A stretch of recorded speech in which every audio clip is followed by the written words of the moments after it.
नमस्कार दोस्तों। तो आज के इस वीडियो में हम देखने वाले हैं वीएफडी के बारे में, जिसे हम बोलते हैं वेरिएबल फ्रीक्वेंसी ड्राइव। ओके, तो हमारे टॉपिक्स जो कवर हम करने वाले हैं वो है वीएफडी क्या होता है, उसकी डेफिनेशन देखेंगे, वो कैसे काम करता है, उसकी ब्लॉक डायग्राम देखेंगे, और फ्रीक्वेंसी वेरी करने से जो फ्रीक्वेंसी का आउटपुट ग्राफ होता है उसमें क्या चेंजेस होते हैं वो हम आज के वीडियो में देखने वाले हैं। ओके, अगर आपको भी पूरी जानकारी चाहिए तो बने रहिए वीडियो के एंड तक। तो चलो शुरू करते हैं। तो पहले हम देखते हैं दोस्तों कि वीएफडी क्या होता है। तो वीएफडी माने तो वेरिएबल फ्रीक्वेंसी ड्राइव, ये एक इलेक्ट्रॉनिक कंट्रोलर होता है दोस्तों, जो कि मोटर की स्पीड और टॉर्क को कंट्रोल करता है उसकी इनपुट फ्रीक्वेंसी को चेंज करके।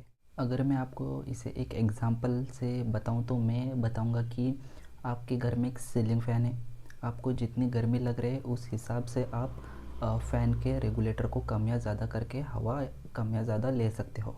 वैसे ही यहाँ पे होता है दोस्तों, जो रेगुलेटर है उसे हम वीएफडी मान सकते हैं। वीएफडी में एक नॉब रहता है दोस्तों, और सेटिंग रहते हैं, उस पर बटन्स रहते हैं। वहाँ पे हम फ्रीक्वेंसी को सेट कर सकते हैं। जैसे कि इंडिया में 50 हर्ट्ज़ रहती है, तो हम 0 से 50 हर्ट्ज़ पे सेट कर सकते हैं हमको कितनी फ्रीक्वेंसी चाहिए। उस हिसाब से हमारी मोटर की स्पीड भी चेंज होगी। अगर फ्रीक्वेंसी ज़्यादा है तो मोटर की स्पीड भी बहुत ज़्यादा होगी, फ्रीक्वेंसी कम है तो मोटर की स्पीड भी कम होगी। इस तरीके से वर्क करता है दोस्तों। मोस्टली दोस्तों जो एसी मोटर्स रहते हैं उसकी स्पीड 1400 या फिर 1500 आरपीएम पे होती है दोस्तों। अगर हम उसे डायरेक्ट 3 फेज से कनेक्ट करेंगे विदाउट वीएफडी, तो मोटर रहेगी वो डायरेक्ट फुल स्पीड पे रन होगी।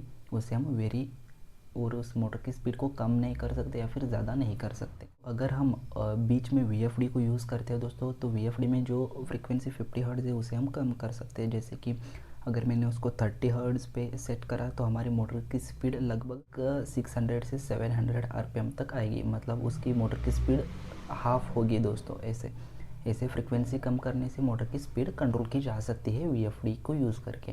तो अभी हम देखने वाले हैं वीएफडी के वर्किंग के बारे में। तो वर्किंग को मैंने दोस्तों 5 स्टेप्स में डिवाइड किया है। इसके वर्किंग को समझने के लिए आप इधर स्क्रीन में देख सकते हैं। इधर हमारा एसी इनपुट आता है 3 फेज का। एसी टू डीसी कन्वर्टर यहाँ पे देख सकते हैं, जो कि इस एसी को इस फॉर्म में कन्वर्ट करता है, डीसी जो कि प्योर नहीं रहता। फिर जो डीसी लिंक रहता है ये इस ग्राफ को इस ग्राफ में बदलता है, उसको प्यूरिफाई करता है, उसको फिल्टर करता है कैपेसिटर फिल्टर की मदद से। ओके, और बाद में आता है इन्वर्टर सेक्शन दोस्तों, जहाँ से इस डीसी को फिर से एसी में कन्वर्ट किया जाता है। इधर आप देख सकते जिस ऐसा ग्राफ रहता है दोस्तों इधर। ओके, और ये हमको आउटपुट में कितना फ्रीक्वेंसी चाहिए ये इधर एक डिस्प्ले रहता है दोस्तों, और उस पर बटन्स रहते हैं। वहाँ पे हम सेट कर सकते हैं। जैसे कि मानो हमें 10 हर्ट्ज चाहिए, तो हमको उधर 10 करके इनपुट करना रहता है इस बटन्स की हेल्प से। बाद में वो कंट्रोल लॉजिक से इन्वर्टर में जाके उधर फ्रीक्वेंसी हमारा 10 हर्ट्ज हमको आउटपुट मिलता है, जिससे कि मोटर की स्पीड कम होती है दोस्तों। तो दोस्तों ये तो आपने देखा कि वीएफडी कैसे वर्क करता है, उसमें क्या क्या कंपोनेंट्स यूज़ करते हैं। तो अभी हम देखने वाले हैं वीएफडी की फ्रीक्वेंसी को वेरी करके या फिर चेंज करके उस पर आउटपुट जो फ्रीक्वेंसी रहते हैं उस पर क्या असर पड़ता है या फिर उस ग्राफ में क्या चेंजेस होते हैं, वो अभी हम देखने वाले हैं।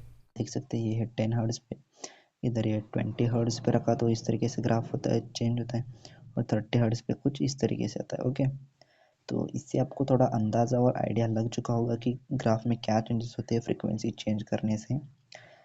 इधर छोटा था हमारा ग्राफ, यहाँ पे ये 3 साइकिल है, ये फर्स्ट है, ये 2 है और ये तीसरा वाला है। ये तीनों को मिला के सिर्फ इधर एक ही हाफ साइकिल हुआ है, मतलब जो ग्राफ है वो हमारा लंबा बन रहा है। जिससे कि 1 सेकंड में फ्रीक्वेंसी जो टाइम हो रहा था वो कम हो रहा है, जहाँ पे 50 हो रहा था यहाँ से फिर 10 हो रहा है दोस्तों। इधर आप देख सकते हैं 10 हर्ट्ज। ओके, तो इस तरीके से फ्रीक्वेंसी चेंज किया जाता है। तो अभी मैं आपको बताने वाला हूँ कि आज की डेट में वीएफडी को इतना क्यों यूज़ किया जाता है। इंडस्ट्रियों में मोटर की स्पीड को वेरी करने से मोस्टली दोस्तों वीएफडी आजकल यूज़ किया जाता है। वो क्यों, अभी मैं उसको भी आपको 5 स्टेप्स में बताने वाला हूँ। तो उसमें फर्स्ट है दोस्तों रिड्यूसेस एनर्जी कंजम्पशन, मतलब अगर हमने फ्रीक्वेंसी को कम करके मोटर की स्पीड को भी कम किया है तो उसमें और लॉसेस नहीं होते दोस्तों।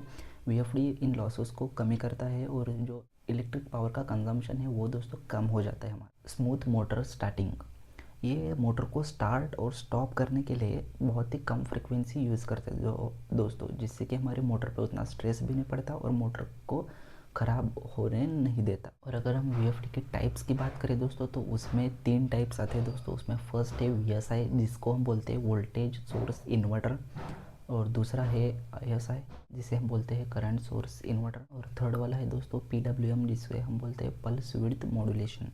ये है 3 टाइप्स ऑफ VFD। भी आपके मन में एक सवाल होगा दोस्तों, क्या ऐसी VFD एक ही चीज़ है जिससे हम मोटर की स्पीड को कंट्रोल करते हैं? तो इसका जवाब है ना, क्योंकि और भी है जिसकी समझो अभी हमारी हम DC मोटर यूज़ करें दोस्तों, तो हम उसकी स्पीड को कंट्रोल करने के लिए, वेरी करने के लिए DC ड्राइव का यूज़ कर सकते हैं, जो कि ओनली DC मोटर्स के लिए होता है दोस्तों। उसकी स्पीड हम वोल्टेज कम या ज़्यादा करके स्पीड कंट्रोल कर सकते हैं। नेक्स्ट आता है दोस्तों सॉफ्ट स्टार्टर्स।